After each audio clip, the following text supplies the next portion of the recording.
If you are alive this morning, praise the Lord.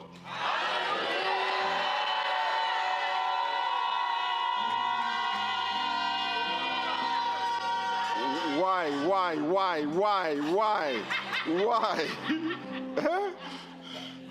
Amen. Let's turn our Bibles to the book of Micah. They'll pull it up on the screen also. I'm preaching the first part of a sermon series we're starting today called Breakthrough like a wrecking ball. Right.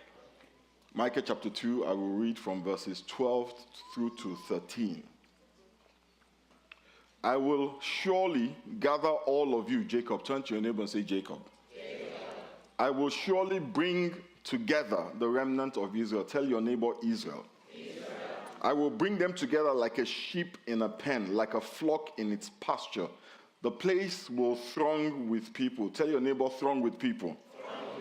It says, the one who breaks open the way will go up before them. They will break through the gate and go out. Their king will pass through before them, the Lord at their head. Amen. You know, in the verses we've just read, God is making a promise to the Israelites. He's basically telling them that a time is coming when he would restore Israel. There's something wrong with the sound. There's a bit of an echo up here, and it's distracting me. He's basically telling them that a time is coming when he would restore Israel to its rightful place. Amen. A place where Israel will become the living manifestation of the glory of God. And when we talk about the glory of God, I know that we think of glory sometimes like light. Amen. Just, a glowing ball of light, sitting over somebody's head, or a ring or a circle of light. Or sometimes we think of glory as smoke. Amen. We look at it in this super spiritual, spooky kind of way. But the truth is, the glory of God is simply all that God is. Hallelujah. And all that God has. Amen. So when we say that somebody is a living manifestation of the glory of God, we are saying that that person, when you see them, you see all that God is and all that God has. That means that when you see Israel, God was promising that you will see his wealth, you will see his power, and you will see his presence manifest in their life. So when they tell you that the glory of God is upon you, they're not saying to you that there's a light shining on your head. They're saying that the power of God is manifest in you, that the wealth of God is visible through you, that the peace of God is clearly visible as someone looks at you. Amen. Turn to your neighbor and say, I see the glory of God on you. And the reason why I can say that, even though I don't know what is in your bank account, I can see that you are alive. And the Bible says it is because of the Lord's mercy that we are not consumed. And the mercy of God is a manifestation of all that God is. Because the Bible says we serve a merciful God. Yes. Somebody shout hallelujah. Hallelujah. So God is promising the Israelites that a time will come when they will be a living manifestation of his glory. And then in Micah chapter 2 and verse 13, he makes another promise that I find very fascinating. He said to them, the one who breaks open the way. Can you pull that up on the screen? Hallelujah. Micah 2 verse 13 says, the one who breaks open the way, yes, will go up before them. Amen. God was describing himself. He was calling himself the one who breaks open the way. Now, this is not a man expressing his opinion about God. This is not somebody telling us that, you know what, I think that God is the one who breaks open the way. This is God himself saying, I am the one who breaks open the way. God is describing himself as being somebody who breaks open the way. And who knows God better than God? God is saying to the Israelites, to you and I, that I am, this is who I am. I break open the way. This is what I do. Hallelujah. This is how I roll. Right. I can't help myself. This is what I do. So once there is a blockage, my nature is to break it open. Amen. This is what makes God God. There's a song we all know, Waymaker, Miracle Worker. Yeah? Sinach. Popular song. You know, you hear that song and you think this woman is talking about her experience with God. You know, God has done some things for me. You know, he opened doors for me. But no, she's not talking about her experience with God. She's talking about who God is. Because God himself says, I am a way maker. I am a way maker. I am the one who makes a way where there is no way. That is my nature. That is my character. Amen? And then he says to them, verse 13, that's verse 12, says, the one who breaks open the way will go up before them. Then he says, they will break through. Turn to them, say, break through. Tell your neighbor, you will break through. Says, they will break through the gate and go out. Says, they will break through the gate and go out. A gate is a barrier that is created to keep people out of a place. You know, I grew up in Lagos, and a major part of the construction of your house was the gate. Amen? It wasn't an afterthought. Sometimes they built the gate before the house. Amen? And the idea behind the gate was to keep certain nefarious members of the society out of your house. The purpose of the gate sometimes is to keep people out. But sometimes the purpose of the gate is to keep people where? In. And in this verse, the purpose of the gate was to keep them inside. The gate was designed or was meant to contain them in a particular location. It was meant to limit them, to hinder their progress, to make sure that they could not move beyond where they were. It was meant to keep them in a certain level. Amen? The Bible tells us that the devil came to steal, to kill, and to destroy. But the Bible comforts us by saying we are not ignorant of the devices of the devil. We know how he works. And if we know how he works, then we're better able to mitigate his activities. Amen? And one of the ways that the devil works is by containment. Church, you say containment. You see, the devil will contain people, in a place and in a way where they are unable to access the promises of God, where they are unable to receive all that God has in store for them. You know, God said to the Israelites, he said to them, I will give you a land flowing with milk and honey. That was his promise. And on the journey to that land, they end up in Egypt. Yeah? They had gone to Egypt originally because there was a famine. And for a season, Egypt was a blessing, yes? Egypt was comfortable. And the Bible tells us that while they were in Egypt, they flourished like trees planted by rivers of water. In fact, they overflourished. But eventually, what was comfortable, what was a blessing, became a curse. Egypt became a prison for them. Egypt was a prison because they wanted to leave and they could not leave. Their inability to leave Egypt was not because they didn't want to go. It was because Pharaoh said, you are going nowhere. It says, Goshen. You like Goshen? Goshen is nice. That is where you're going to stay. You're not leaving Goshen. And no matter what they said, in fact, when they went to him and said, I need to move to the next level. We've been here too long. We need to go. Pharaoh made their lives harder. And sometimes that's what happens, right? You start praying for promotion and you get fired. Pharaoh wanted to keep them contained in Egypt. You know, I pray that any Pharaoh operating in your life, in our lives, to contain us, to keep us in whatever prison we may be in, I pray that he will be destroyed in the name of Jesus. But I also know that as soon as I mentioned Pharaoh, some of us started to see people. I know that somebody here is picturing the boss.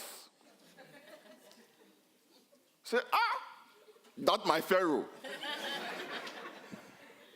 Mr. Campbell. And some other people, as we mentioned Pharaoh, they saw their mother-in-law.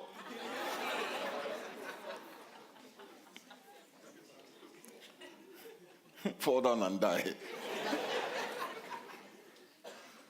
That is a mistake.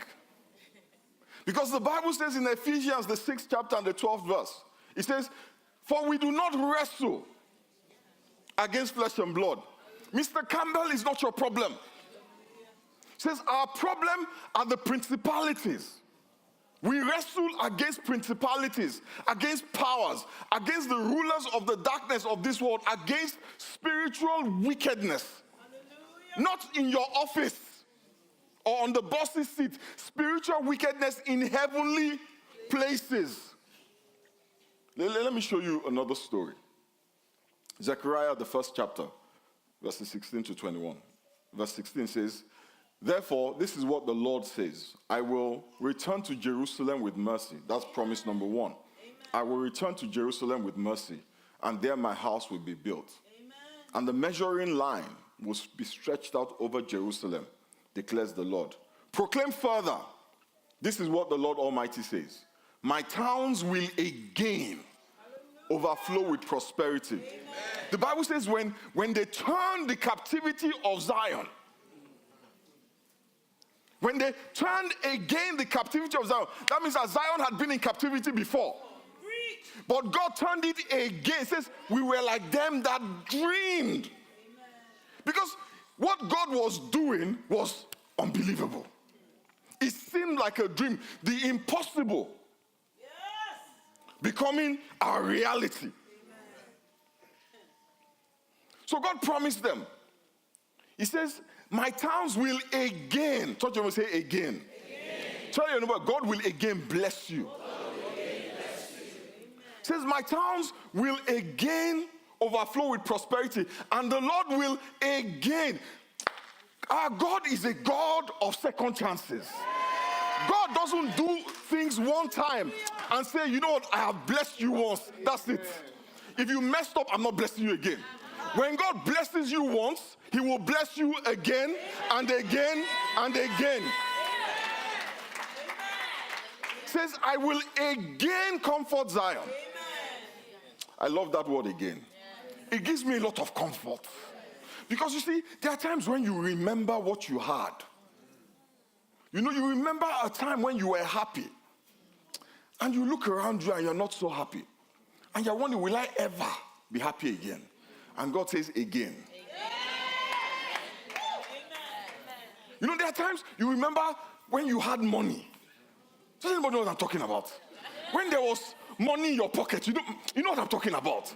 And then you look now and to put $100 together is a story. It says again. I'm talking to somebody here.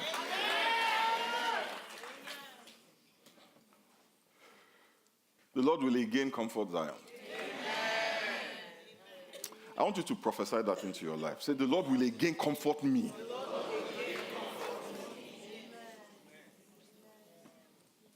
You know, I'm sorry, this was not, if you listen to the tape in the first service, this was not there. There's somebody here that the Lord says that the prosperity you think you have lost, the position that you had, the esteem and the honor that you had that you think is gone. And you are struggling. How will I bring it back? What do I need to do? The Lord will restore you.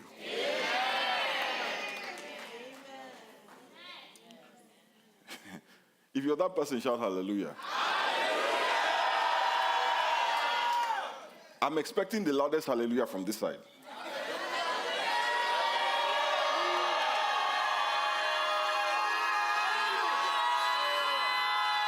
I said the Lord will restore you.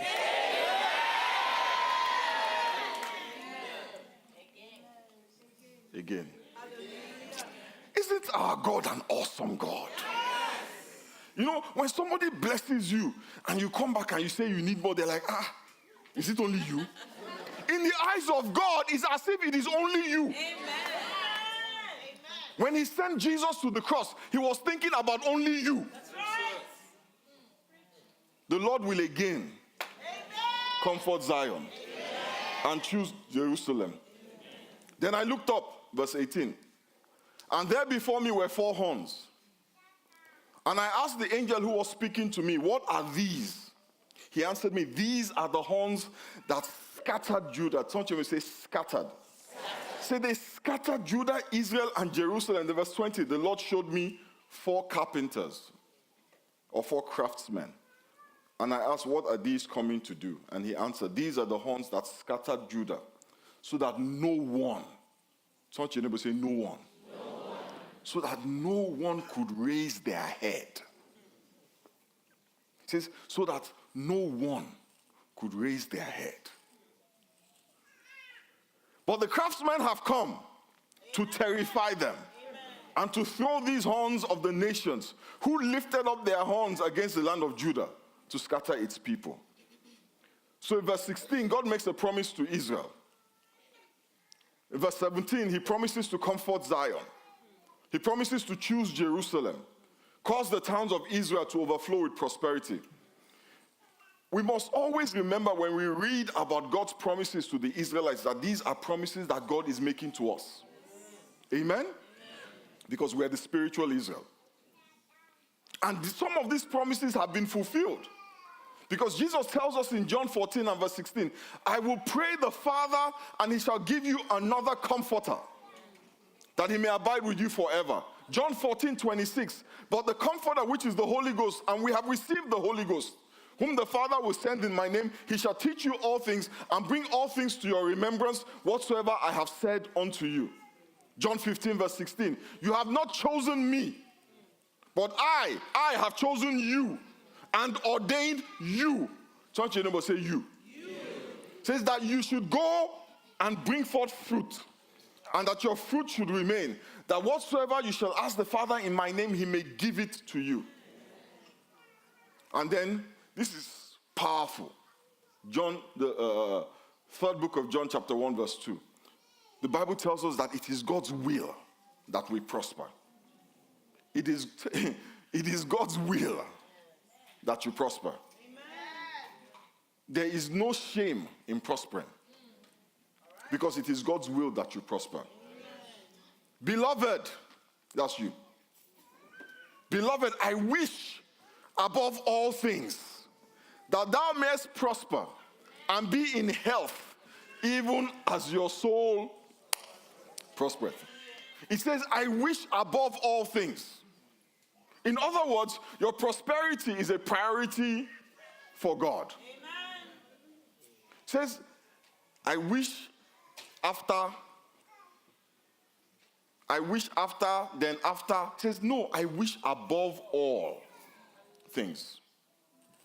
My number one priority is that you prosper, amen, that you are in health, amen, and that your soul prospers. Amen.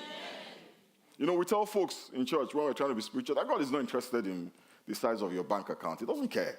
All God cares about is that you make heaven.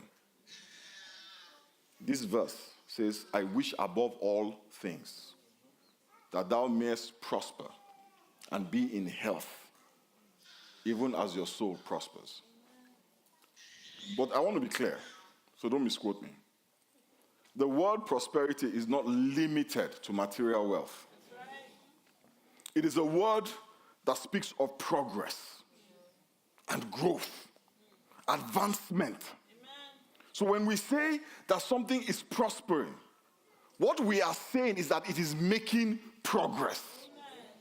We are saying that it is moving towards achieving its stated goal, towards achieving its declared objective. That is progress. That you are moving towards what you are supposed to achieve. But remember this, yeah?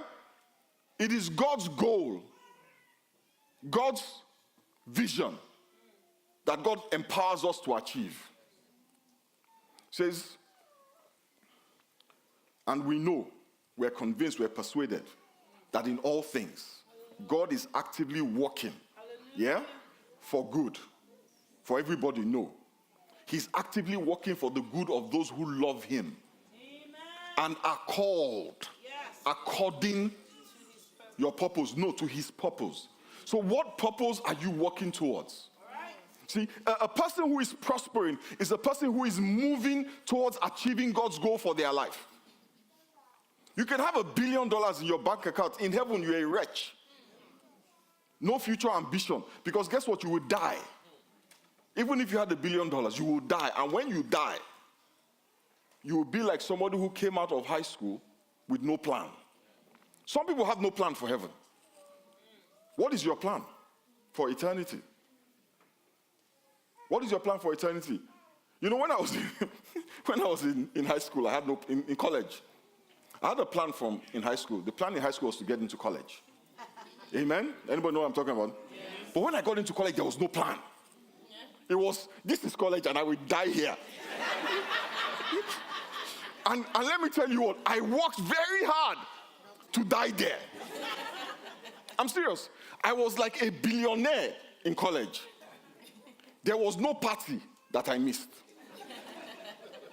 There was nothing I did not drink. Nothing I did not smoke. I was supposed to do 4 years, I did 6. I chased enjoyment the way some of you chase money. Oh, and I caught it. I caught enjoyment. I had a blast in college. If I didn't want to leave. The only reason why I left was because it was not embarrassing. Somebody saw me and said, legend.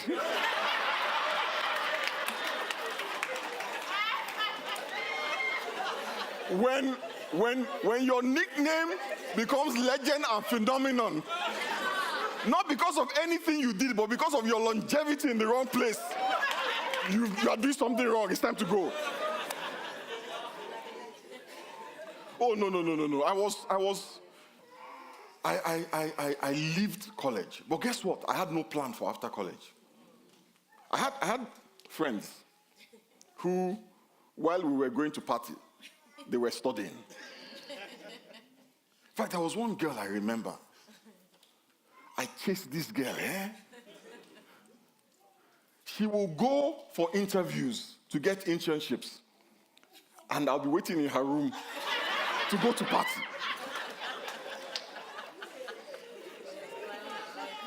She will tell me that she's going to read. I'll tell her, it's okay, I'll be waiting when you come back. She was planning her future after college. Me, I couldn't see beyond college. There's some of us who can't see beyond this life.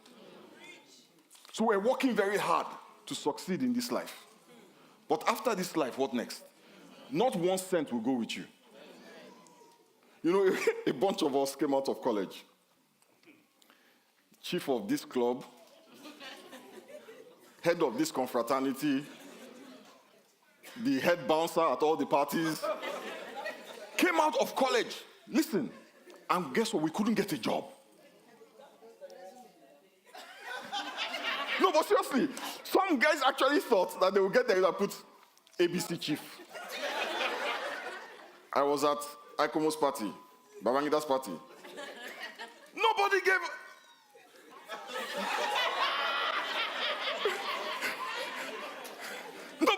Nobody cared less. All they wanted to see is, so, what did you get in economics?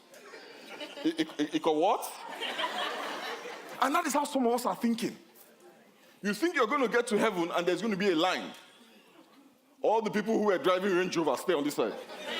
All the people driving Mercedes-Benz, okay, stand behind Range Rover. No, but you cannot take one thing with you. So what is your plan? Hallelujah. For eternity? NFA. You know what an NFA is? No future ambition. Many of us here are NFAs. We've got great jobs, but we have no future ambition. Because we're acting like one day we won't die. You would die. I had a pastor, Pastor Esco. Pastor Esco just looked at me and said, you would die. And people will be so incensed, like, Why is he cursing? It's not cursing, he's telling you the reality.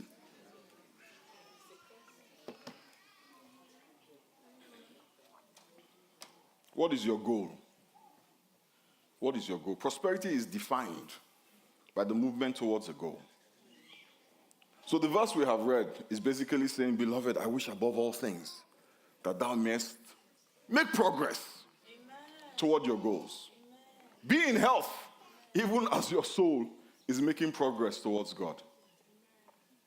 But verse 20 of Zechariah says that there are horns that have scattered Judah, so that no one could raise their head. See, the horns had placed a limitation on the inhabitants of Judah.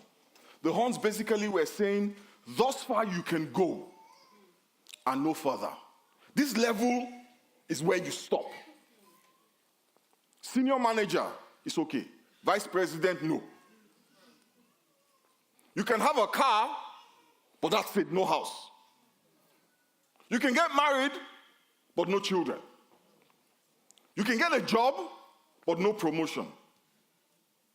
Thus far, you can go and no further. How many people here of African descent? Don't lie, raise your hand. Excellent. How many people came to America thinking that once you got here, the sky is the limit? Then you got here and they said, thus far, and no further. So you are here, but you have not failed, you have not passed, you have not left the class.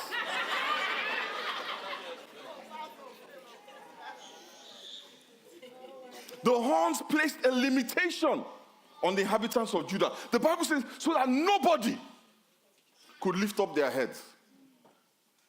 They placed a limitation on the progress of Judah, on the prosperity of Judah. The horn made sure that nobody could lift up their heads. These horns, of which the Bible speaks, is referring to the demonic hierarchy that we read about earlier in Ephesians chapter 6. But these demonic hierarchies, they used people. The devil uses people. But the people are not the enemy. Our goal, God has called us to love people, regardless of whether they are being used by the enemy or not. The Bible says we do not wrestle against people. We wrestle against the kingdom of darkness. So leave Mr. Campbell alone. And stop praying for your mother-in-law to fall down and die. And that is why we need a breakthrough. We need to break through the devil's containment and the devil's limitations. We need to break through the gates keeping us in and the horns keeping us down. They need to be destroyed. These gates and these horns that want to make sure that the will of God does not come to pass in our lives, the will of God will come to pass in our lives. Somebody say amen. Amen. So how do we get this breakthrough? And I'm closing here. Micah chapter 2 says the way to get a breakthrough is for God to go before you. Yes. Yeah? It is for the way maker to go before you, to make a way where there is no way. The Bible says, who art thou, O mountain, before Zerubbabel? You shall become a plain. Isaiah 45 verse 2 says, I will go before you, and I will level the mountain. That is a word for somebody here. The Lord says he will go before you. Because you see, God has called you to go, and as you lift up your eyes to see where God has called you to go, what you see is not God. What you see is the mountain. And when you see the mountain, and I'm talking to somebody here, and when you see the mountain, you stand there, and you think that this mountain, this obstacle is insurmountable, therefore I'm not supposed to go in this direction. But the Lord says to tell you that in the same way that he spoke to Zerubbabel, the mountain that stands before you that is intimidating you shall be made as a plain. And says he will break for you the gates of brass and cut in sunder for you the bars of iron. If God goes before you, nothing can stand in your way. Quickly, let's read 2 Chronicles 20. Verse 21 to 22. It says, after consulting the people, Jehoshaphat appointed men to sing to the Lord and to praise him. He appointed men to sing to the Lord and to praise him for the splendor of his holiness as they went out at the head of the army, saying, give thanks to the Lord, for his love endures. They went out, not in the middle of the army or behind the army. The Bible says they went out at the head of the army. And that is deliberate. Amen. Have you ever noticed that when somebody is walking in front of you and they're talking, you can't hear them? Yeah. Have you ever noticed? Yeah. So if the singers are in front of the army, that means that the guys in the army can't hear the singers because the singers are in front. Do you know why? The praise was not for the soldiers. It was not to encourage them. It was not to ginger them. The praise was for God.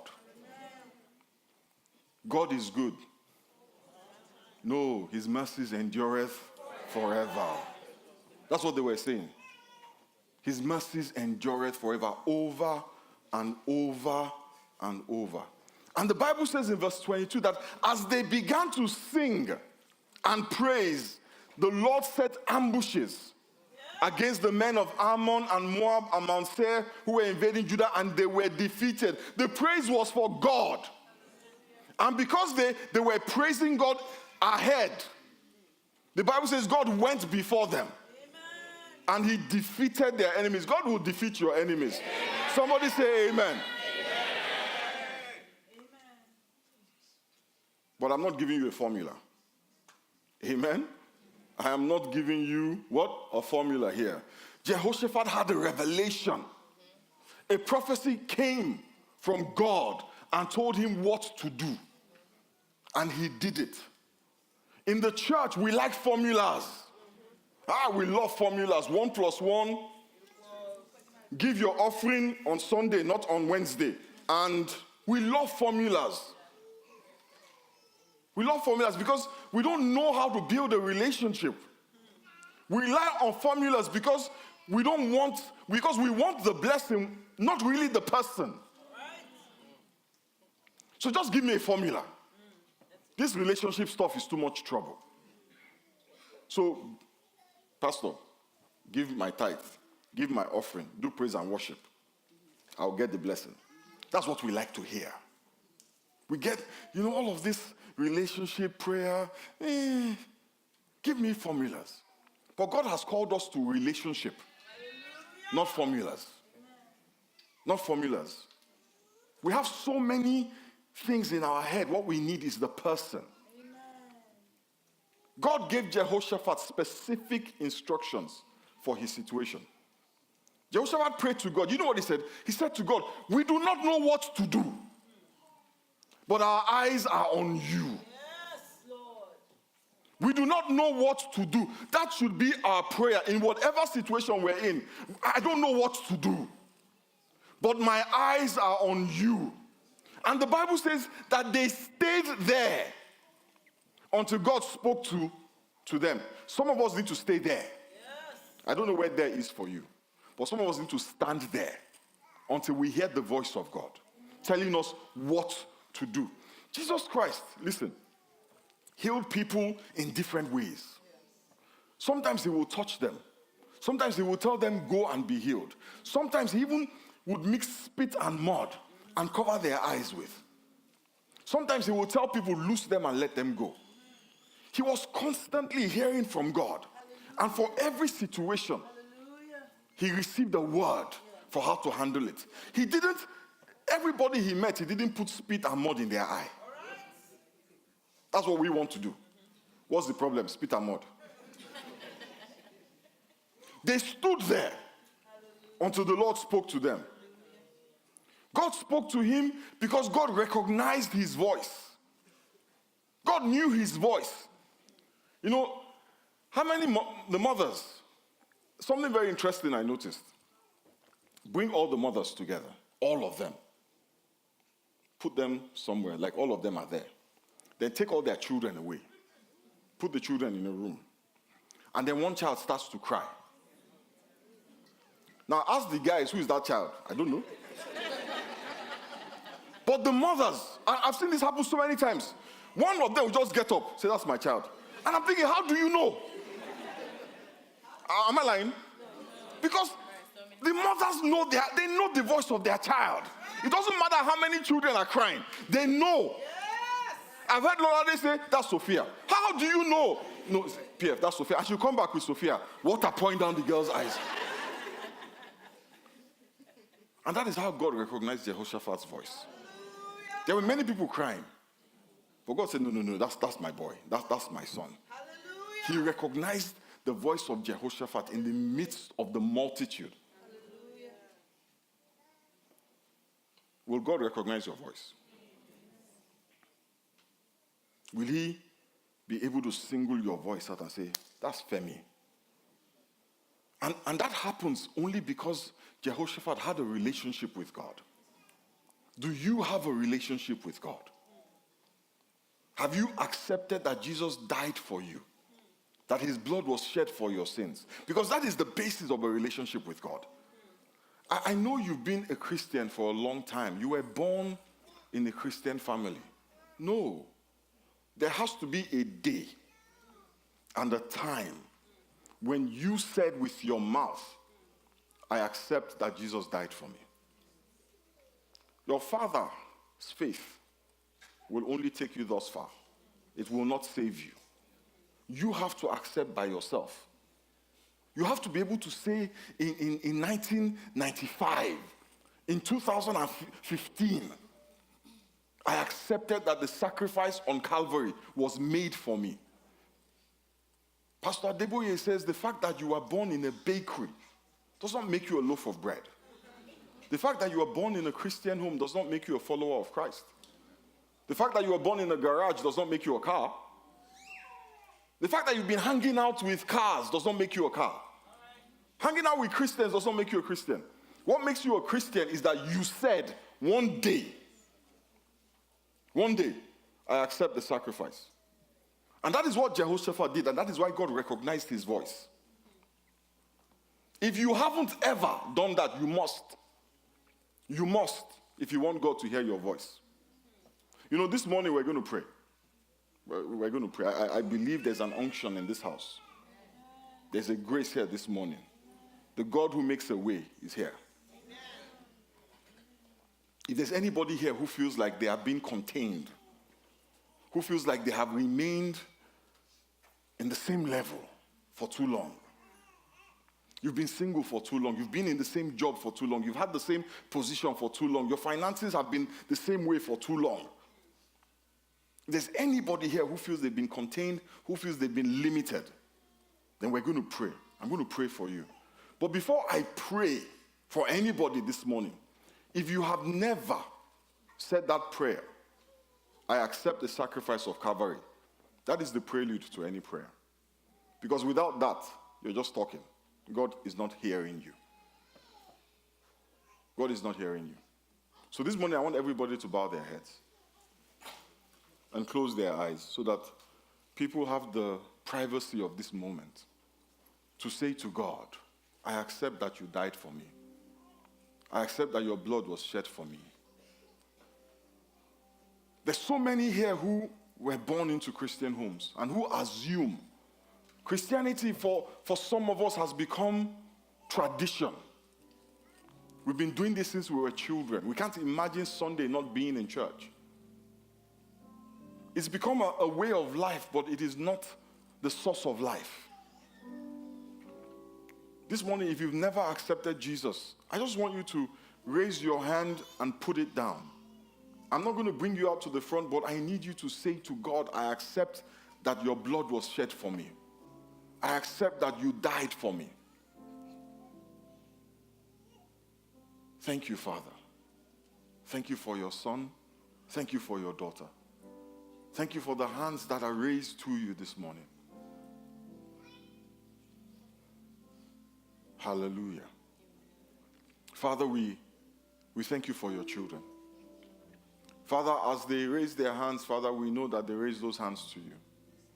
We ask that, Father, you will cleanse them of all sin, all unrighteousness, and all transgressions.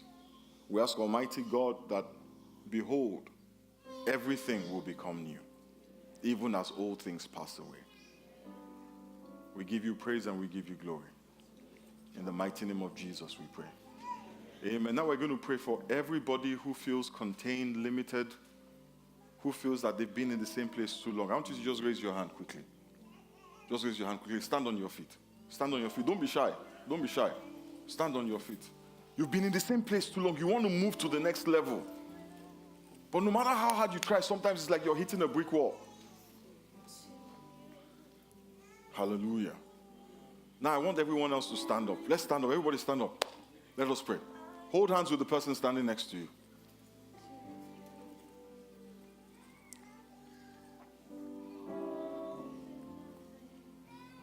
Hallelujah.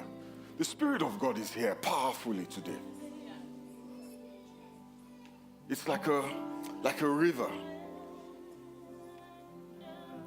flowing in our midst. Just open your heart this morning. Open your heart to God this morning.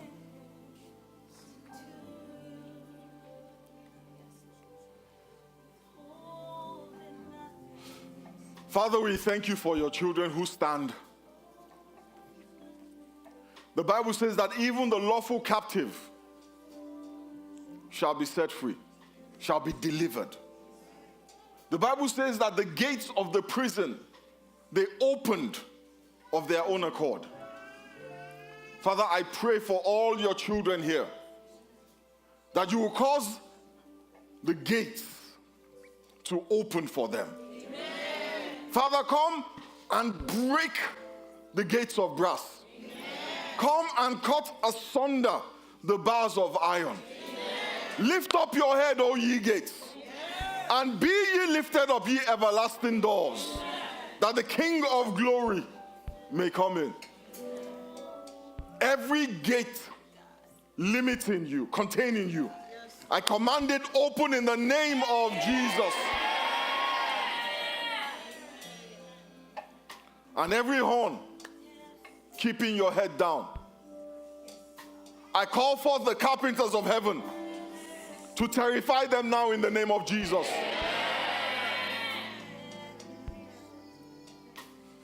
Father, we thank you for promotion. The Bible says promotion does not come from the east or from the west, but it is you that lifts us up. Father, lift up your children to their next levels. Come and show yourself strong, O God. As wax melts in the fire, so let the enemies of our progress be destroyed. As smoke is driven before the wind, so let all that contains and limits us be driven before us. Father, this week, let us testify that indeed you are a way maker. Thank you, Father. We bless you and we give you praise. In the mighty name of Jesus we pray. Amen. Praise the name of the Lord. Hallelujah. Somebody shout hallelujah. Come on, let's give the Lord praise. Let's give the Lord praise. Hallelujah. Amen.